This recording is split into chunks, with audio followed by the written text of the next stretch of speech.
Et bonjour à tous, bienvenue sur Broadcast.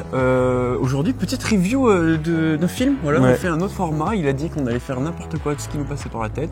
C'est ce qu'on va faire. On avait dit on ne se refuse rien. On se refuse rien. Et on va faire quoi? On parlait de quoi là? On va parler de Dune 2. Ah, je parlais de Thor 2, je pense. Ah mince, ouais. Bon, allez, jingle et on parle de Thor 2.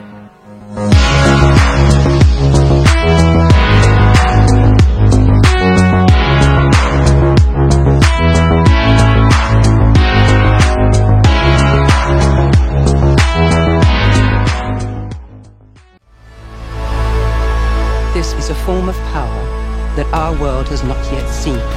The ultimate power.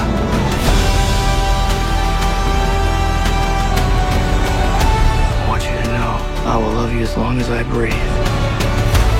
You will never lose me as long as you stay who you are. Consider what you're about to do, Paul Atreides.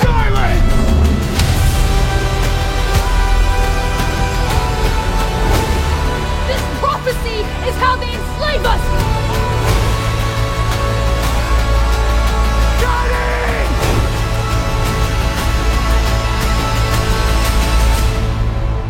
You are not prepared for what is to come.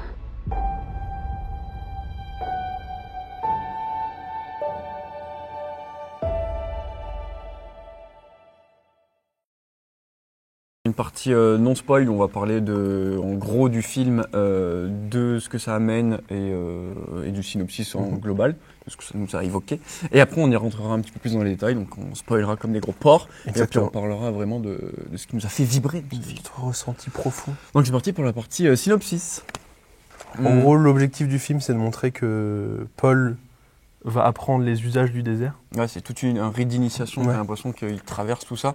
Là où le premier film, c'était vraiment... t'as l'impression que le film 1, c'est une intro. C'est une intro, voilà, il arrive ça.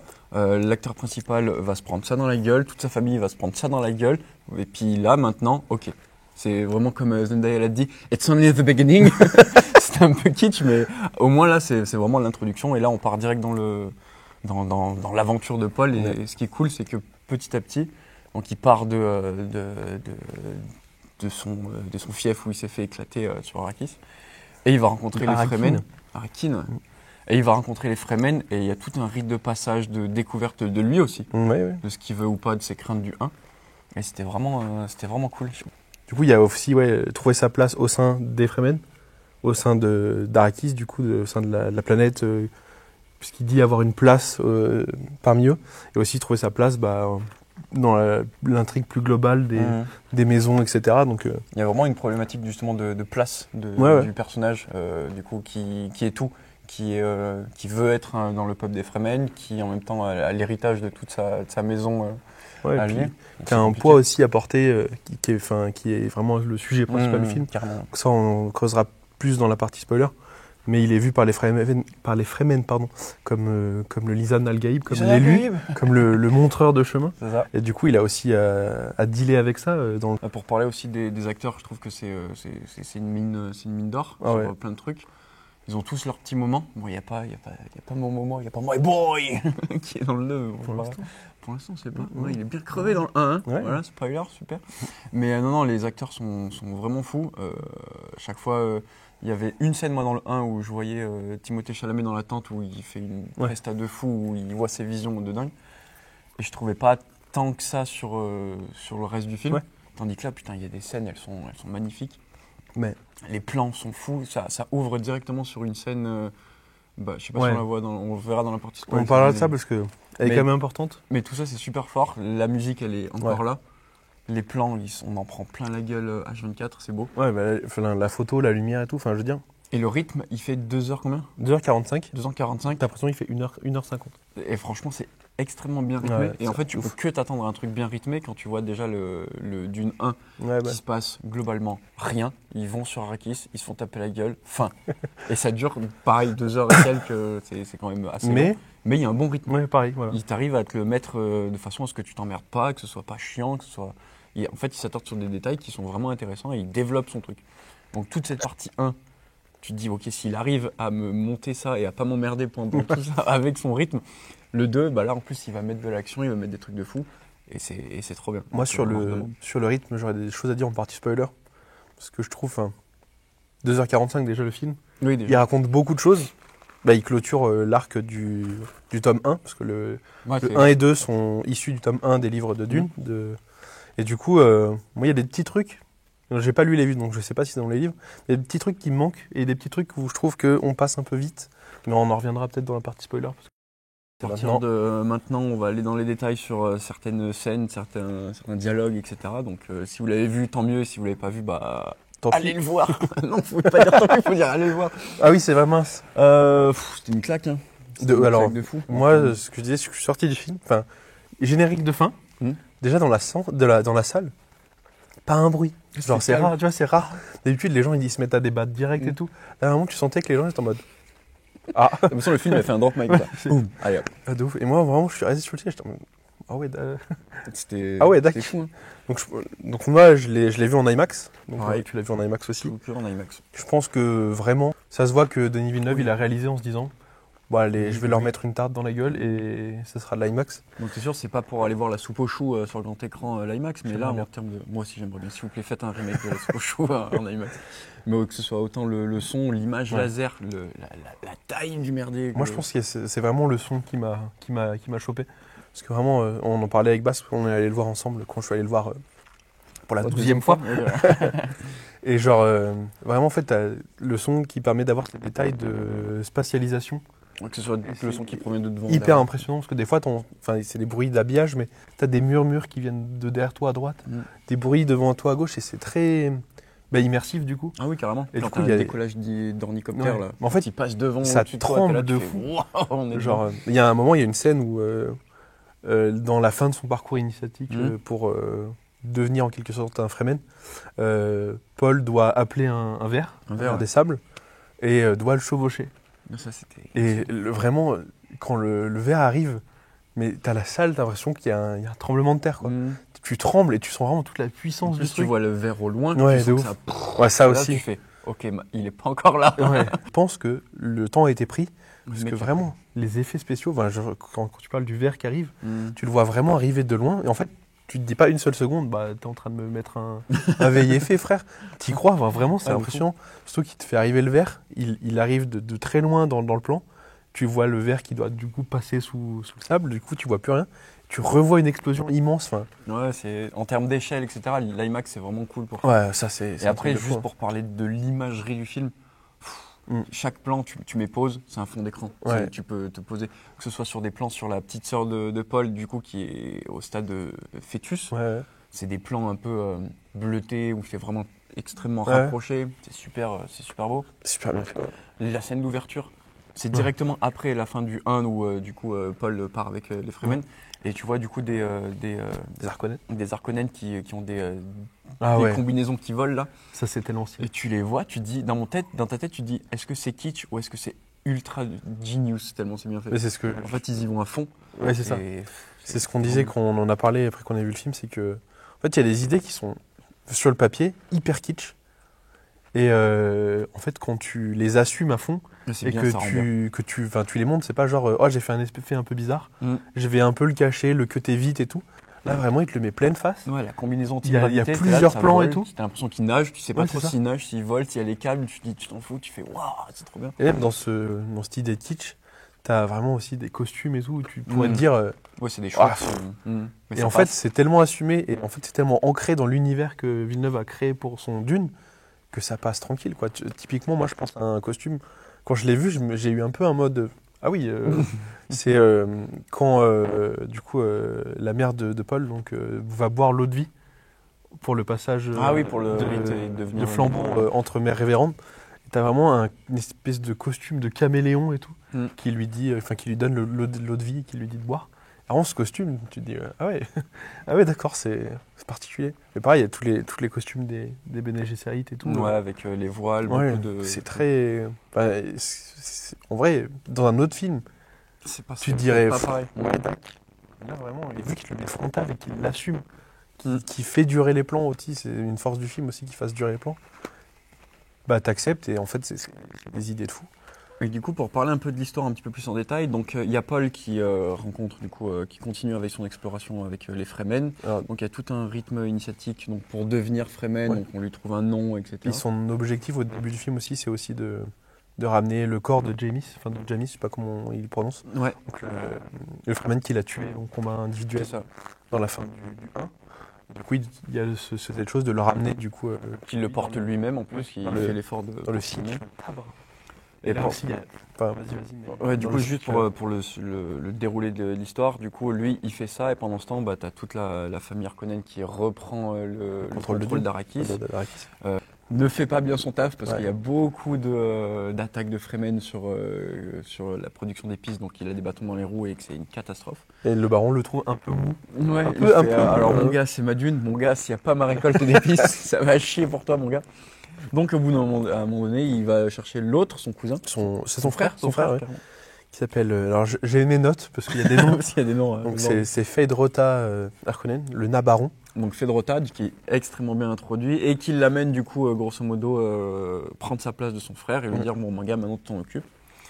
Juste après, il y a Paul qui commence à revendiquer, ouais, il n'a pas trop le choix, mais il le fait. Tant bien que mal sa place de Lysanne Algaïm, donc de Messi. Il est un peu poussé. Il est un peu poussé partout. Il y a un discours aussi sur le fanatisme qui est pas mal dans le film. C'est qu'il est poussé à la fois par sa mère, du coup, qui fait partie du Bene Gesserit, donc qui a amorcé cette prophétie. Et aussi par, du coup, le Bene Gesserit en fait, avait agi dans le sud d'Arrakis, où ils ont implémenté cette prophétie. Ils ont ce discours et tout au sein des populations du Sud. Et du coup, il y a tout cet affrontement entre la population Fremen du Sud, dont Stilgar fait partie, mais lui, il est parti au nord ensuite, qui est hyper croyante, qui croit au sauveur Lysanne Caïb, et les Fremen du Nord, qui sont un peu plus, pas conscients, mais ils sont qui plus croient beaucoup moins et qui pensent que c'est sur leur survie, etc. Que c'est les Fremen qui arriveront à se libérer, et pas un étranger qui va aider les Fremen à se libérer. Et vraiment, il y a tout ce discours qui est hyper bien écrit déjà, parce que il y a aussi beaucoup de choses dans le film qui te font penser, qui tournent au ridicule le fanatisme de Stilgar, parce que vraiment, il y a eu des rires dans la salle, parce que vraiment, à chaque action, je te le fais, c'est maintenant, j'ai volé ton nez. Exactement. À la fin, il prend sa place, donc il est le leader à contester de tout le monde, sauf du coup de sa copine. Qui elle un peu déchète là-dessus parce que c'était une promesse qui s'était faite de ne jamais changer.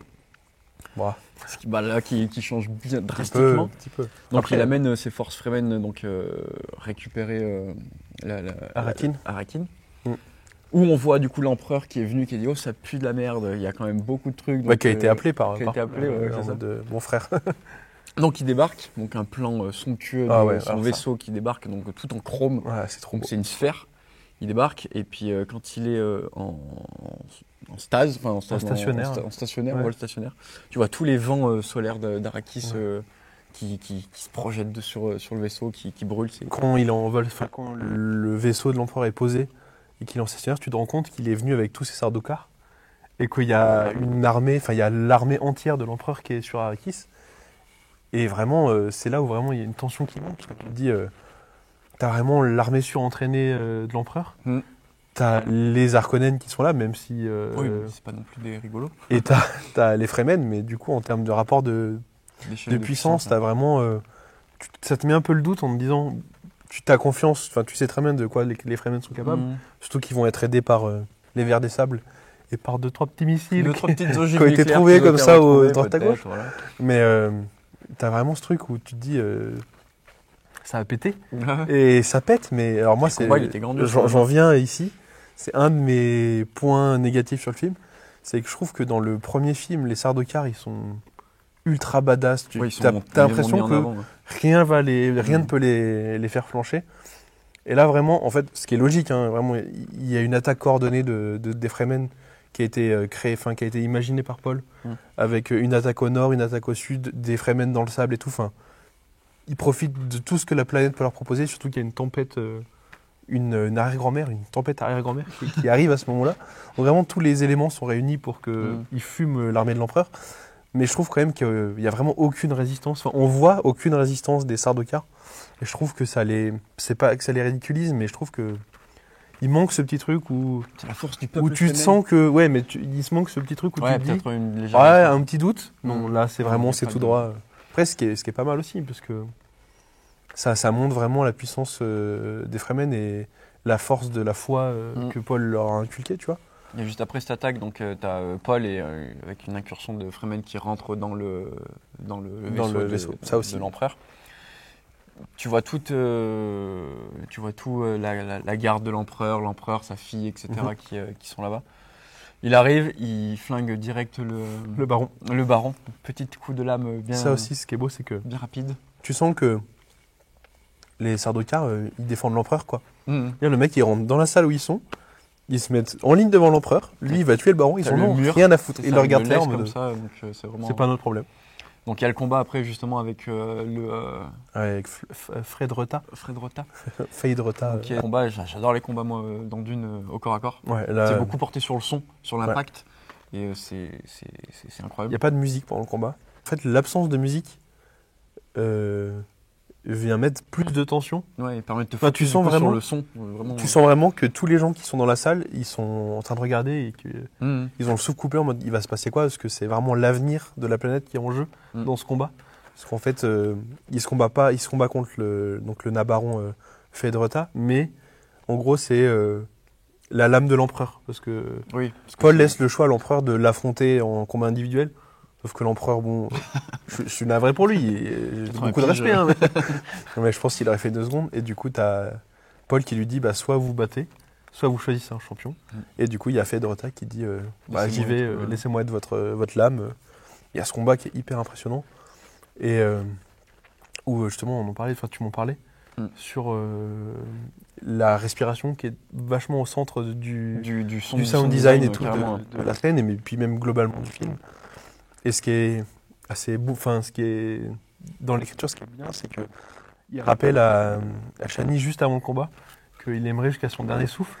Tiens, tu parlais de ce dernier message qu'il dit du coup à Shani, c'est que elle arrive trop à te faire véhiculer du coup la tristesse, Ouais. mais que dans la culture Fremen, on pleure pas, on doit pas faire Gâche pas ton nom. sortir de l'eau de son corps, même quand il y a une scène où la mère de Paul va pour vomir vu qu'elle est enceinte, etc. Fait non, c'est Dans les- dans tel down.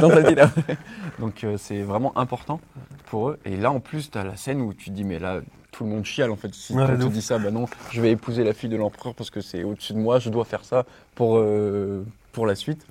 Alors il y a le regard, le jeu de regard. Puis Un retour radio des maisons qui sont en orbite, qui disent à Paul que bah, elles acceptent pas sa souveraineté nouvelle C'est et la qu'il va falloir castagne. se battre. Et du coup, il y a ça aussi, je trouve ça magnifique. T'as Paul qui dit à Stilgar, bah amène-les au paradis. Frère, arrête d'écrire bien. C'est ça. Et du coup, t'as parce que tu parles de la tristesse, mais t'as vraiment tout le peuple Fremen qui part en vaisseau, et t'as Chani seul qui Qui appelle reste et qui- un ver des sables et qui va se barrer. Il y a une détermination dans le regard, et enfin, il y a vraiment une portée émotionnelle qui est folle, et je trouve ça parce que tu disais tout à l'heure, en 2h45, il n'y a pas un acteur qui met un truc à côté, Non, que ce soit dans les dialogues ou dans les intentions de jeu. Enfin, Mm. il y a tout qui est là, et je trouve ça Et puis en plus, fort en 2h45. déjà, il y a des acteurs qui sont vraiment talentueux, Ouais, qui, ouais. qui percent l'écran. Et en plus, c'est tellement bien mis en valeur par tout le... Enfin, l'introduction du coup j'arrive pas à son nom. Hein. À qui? À Fedrota. Ouais, Fedrota. Particularité, donc ça l'introduit comme ça, comme un psychopathe, déjà, dans les scènes où il apparaît. Et puis, la photo. Ah ouais, sur J'ai DD pris Prime, ouais. une claque à cette scène, c'est un truc de fou. Où en fait, il faut savoir que la lumière ambiante, donc du soleil, enlève La tout couleur. simplement la couleur. Donc dès qu'il y a un rayon de soleil, ça enlève la couleur et on passe sur du noir et blanc. Mais C'est parce du que- noir et blanc tellement bien travaillé déjà.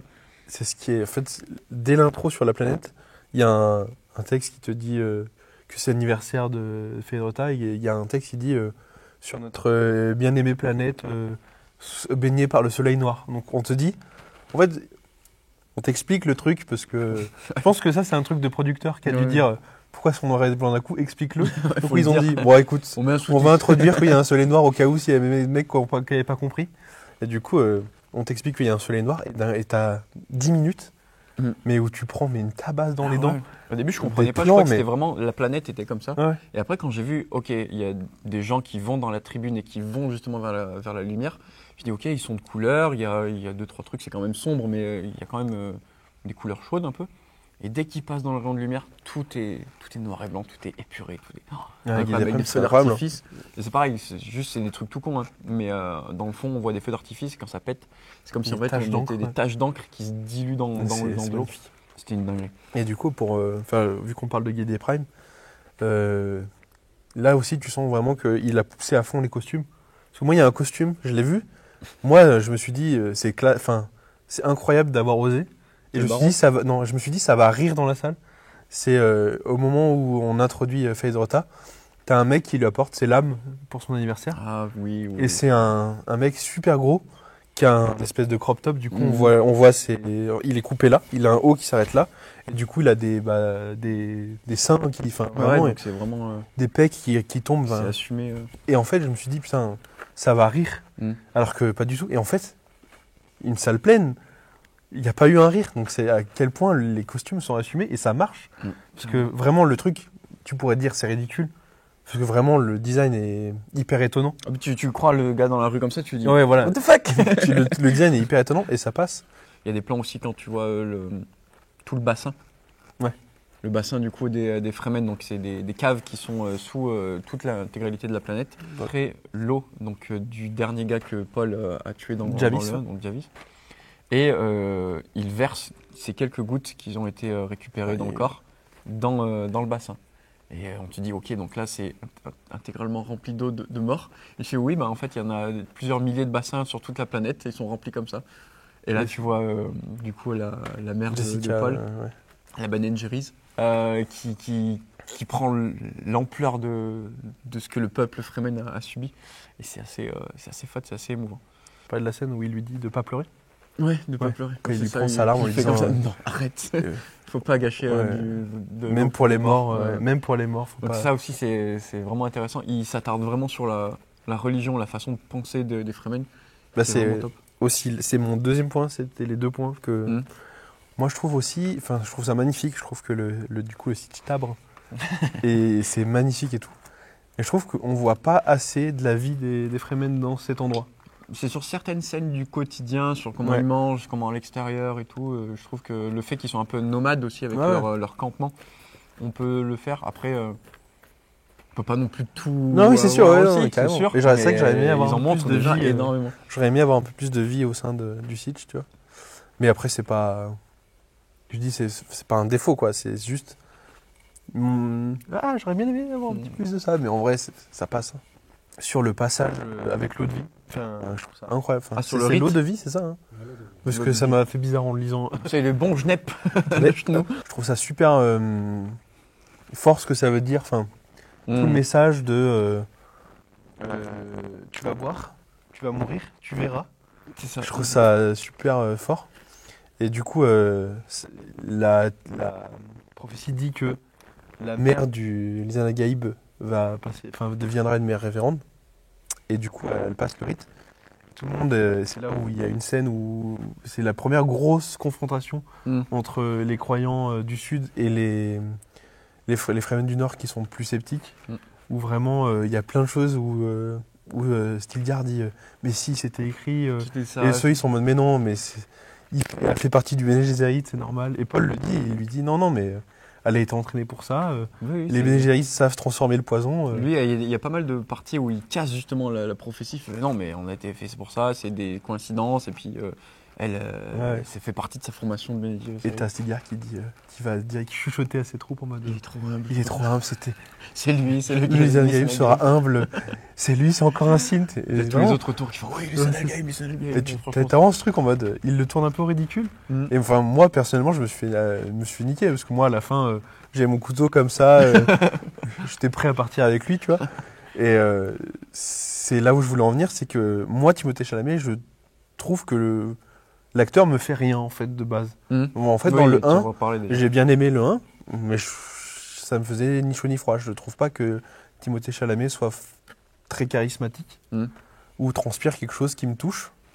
Et vraiment, là, dans le 2, t'as du coup cette évolution du personnage jusqu'au moment où du coup il boit l'eau de vie et qu'il voit. Après, il voit. Et que du coup, il voit le passé, l'avenir, il a Oui, vraiment oui. le don de préscience, quoi. Et t'as la scène dans un sitch, donc c'est dans le sud, je n'ai pas le nom de l'endroit, qui est vraiment magnifique. C'est un énorme souterrain avec des trous dans le plafond qui donnent des lumières qui baignent des zones bien précises, rondes, où les chefs sont censés se réunir pour parler. Et t'as cette scène où il y a un Fremen assez âgé qui lui dit tais-toi, t'as pas le droit de parler ici. Si tu veux parler, il faut que tu tues un chef. Et du coup, t'as Stilgar qui dit Qui se propose, dit, vas-y, tue-moi, je suis faible en ce moment. Et il répond mais toi, tu briserais ta lame avant de partir au combat. Même ce dialogue, je trouve qu'il est trop bien. Il dit je vais pas tuer le meilleur d'entre nous, c'est trop risqué. Et là, il prend vraiment sa place en hurlant au milieu du truc, en leur disant vos darons vous ont parlé de moi en mode grosse couche sur la table et tout. Et t'as vraiment tout le monde, il dit vous croyez avoir une chance, personne ici peut m'affronter. Ah ouais, le gars, Et le jeu de Timothée Chalamet à ce moment-là, ah ouais. Ah, tu vas sentir le charisme. Ouais, j'ai dit ok, pardonne-moi, je suis navré. Et du coup, dans cette évolution du personnage, t'as aussi donc t'as tout ça où vraiment il va avoir des gars bien spécifiques qu'il connaît pas. Il va confronter des gens en leur disant ta grand-mère elle est décédée il y a tant de temps, tu devrais prier pour elle. Il s'est passé ça quand elle avait 12 ans, quand la planète elle avait encore un nom Fremen, elle s'appelait Dune. T'as tout le monde qui commence à faire il se retourne, il dit et toi là-bas et tout. Ça, il les prend un par un. Il les prend un par un et du coup tout le monde se dit tout le monde se met à genoux en disant Elise Analgaïb, sauf Shani qui est désespéré, qui se dit putain il m'a menti. Donc là tu vas sentir le charisme. Ouais, là je me suis pris, il est venu me voir, il m'a mis une petite tape comme ça en me disant ta grand-mère aussi. Ouais. Voilà, j'espère que ce petit format vous a plu. Comme quand il pleut dehors. Du coup, est-ce que vous avez remarqué que on n'est pas au studio? Non, on a fait quelques modifs. Ouais, on a loué plus grand. Donc c'est pour ça qu'on remercie. On a acheté plus grand. On a acheté. Ah oui, c'est On ça. a acheté grâce au Tipeee. On a On acheté remercie Chirol. grandement Pâté Chirol et Chavant qui nous mettent à disposition cette salle magnifique. Voilà. Et qui nous permettent de tourner dans de très bonnes conditions. Donc merci beaucoup infiniment à eux. Et puis on va devoir leur laisser la salle. On est reçus comme des rois. On est reçus comme des rois. On nous a dit chacun avec son petit la salle, ça vous va? Oui, c'est-à-dire que c'est une salle de 300 places. Ouais, on va effectivement, ça nous va, oui. Un peu gênant, oui. Après, popcorn salé ou on nous a dit, vous voulez du Non. popcorn, ça fera plus stylé. Bah oui. Nous, on était timides, oui, mais moi, ça veut bien du popcorn. Non, n'hésitez pas dans les commentaires, team sucré ou team salé. Moi, je suis team salé, perso. Sucré. Donc, et puis, on se retrouve la prochaine fois pour une autre vidéo. Ce sera peut-être pas du ciné, ce sera autre chose. Hein. On vous surprendra à chaque fois. Et puis, balancez tous les commentaires de ce que vous avez pensé du film Dune 2. Allez le voir en IMAX dans des bonnes conditions, ça vaut le coup. De ouf. Et puis, n'hésitez pas à liker, follow et tout y Partagez. Voilà, partagez. On fait des bisous? Non, j'ai cru que t'allais balancer les moments. Allez, des bisous, ciao.